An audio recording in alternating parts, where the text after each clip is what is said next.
Near the quiet hills of Shuryapur, where mist danced over the fields every morning, there was a small village known for its peaceful spirit. I grew up there, a boy named Dev, always striving to be kind and calm, even when storms swirled around me. The villagers often saw me helping the elderly, guiding the children, and offering a smile to strangers. But there was one thing they never understood about me. I never reacted.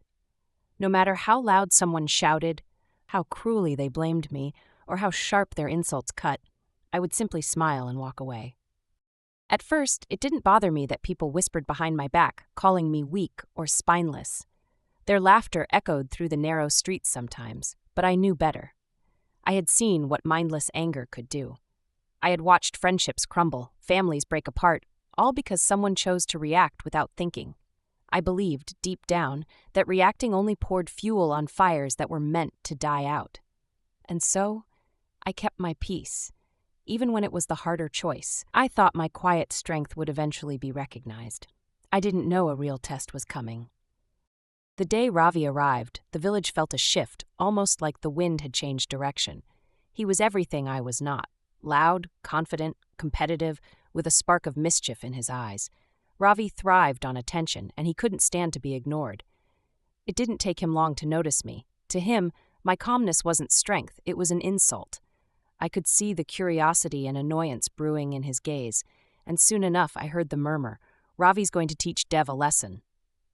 Deep inside, I felt a strange anticipation, but I stayed silent. It began one afternoon near the village well. I was filling my pot when Ravi walked up, smiling slyly. Before I could react, he accidentally knocked the pot from my hands, spilling water all over my clothes. A hush fell over the bystanders. Everyone expected me to explode, to finally show some anger. But I simply looked at Ravi, smiled gently, and said, "It's just water, it will dry." I could see the flicker of surprise in his eyes, a crack in his smug confidence. Without another word, I walked away, leaving him standing there, stunned and speechless. Over the next few days, Ravi grew more determined. He mocked me openly in the marketplace, spinning clever insults while the crowd laughed. He whispered lies about me, that I had cheated in games, that I was secretly arrogant, poisoning people's minds against me. During a village cricket match, he shoved me hard, hoping to spark a reaction. Every time I met his rage with the same steady calm, as if I were a rock in a roaring river. The villagers watched in confusion. Some began to whisper new words. Is it weakness or is it something else? One evening, I overheard an old man sitting under the banyan tree murmur, "There's strength in silence. Patience is a rare wisdom." His words floated through the air like a blessing. I clung to them, even as Ravi's frustration boiled hotter. I could feel his anger radiating whenever we crossed paths, like heat waves off a desert road. His pride wouldn't let him walk away, and my calmness only made his wounds deeper. I knew it was only a matter of time before something bigger happened, something that would force us both into the open, with nowhere to hide. Then, news arrived that a wise teacher, Guruji, was visiting our village. He was famous for his teachings, a man who solved the most difficult problems without lifting his voice. The entire village buzzed with excitement. I sensed that Ravi saw an opportunity.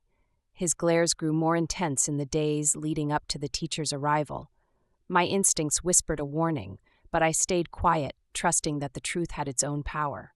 On the day of Guruji's talk, the village square overflowed with people, all eager to hear wisdom, and perhaps to see a confrontation.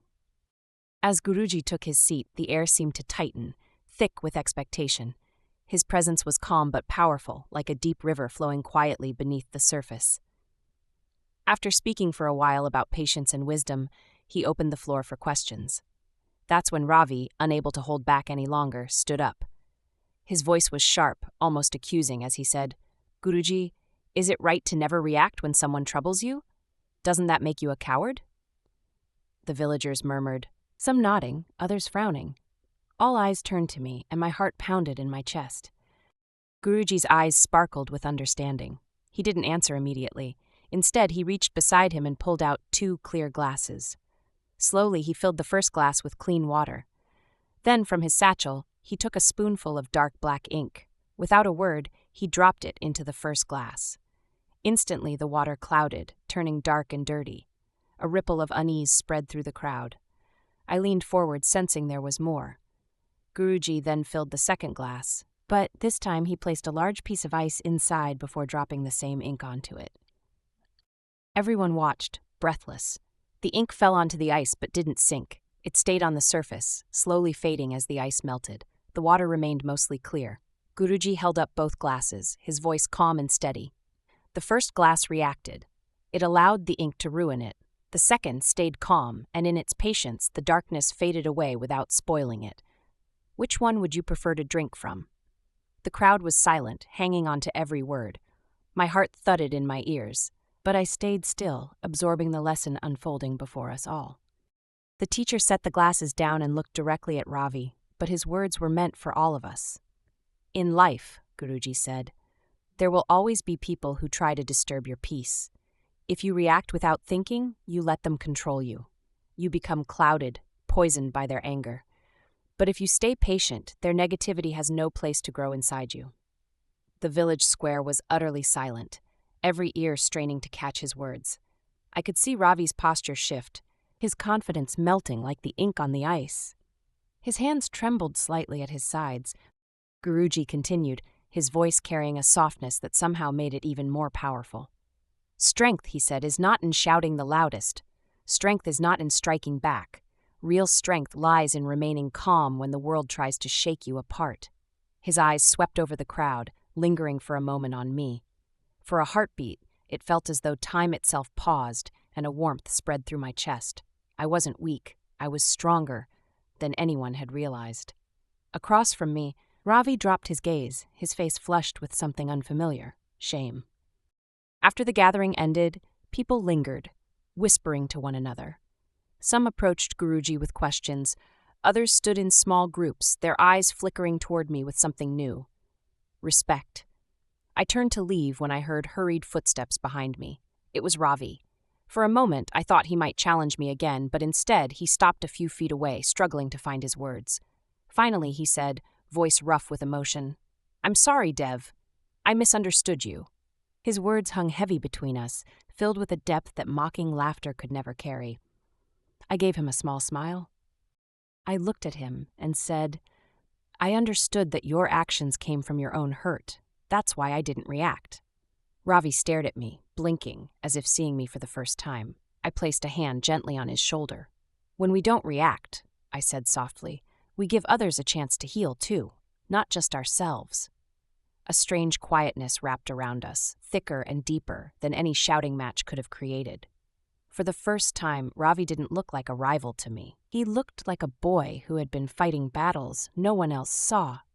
From that day onward, something changed between us. Ravi no longer tried to provoke me. Instead, he sought my company, asking questions about patience, about handling anger, about the power of silence. We would sit under the old banyan tree after village games, talking for hours about things we had once been too proud to admit. The villagers watched this transformation with amazement.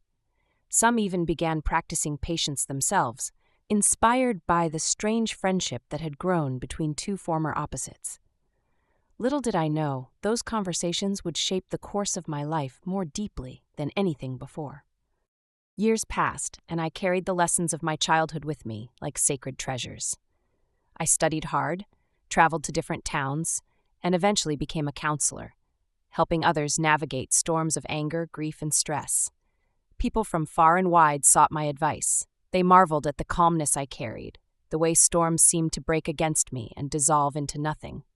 When asked the secret to my peace, I would smile gently and say, "Not every action needs a reaction."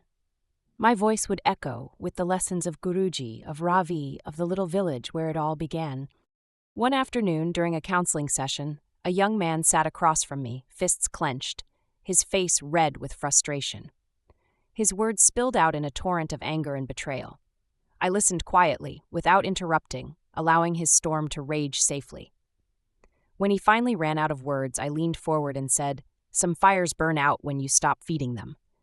You don't have to attend every argument you're invited to." His eyes widened in realization. A deep breath escaped him, and for the first time in months, he smiled. In that moment, I knew I had made a difference. Looking back, I realize now that the true power of silence isn't just about resisting anger. It's about understanding. Understanding that everyone we meet carries invisible wounds.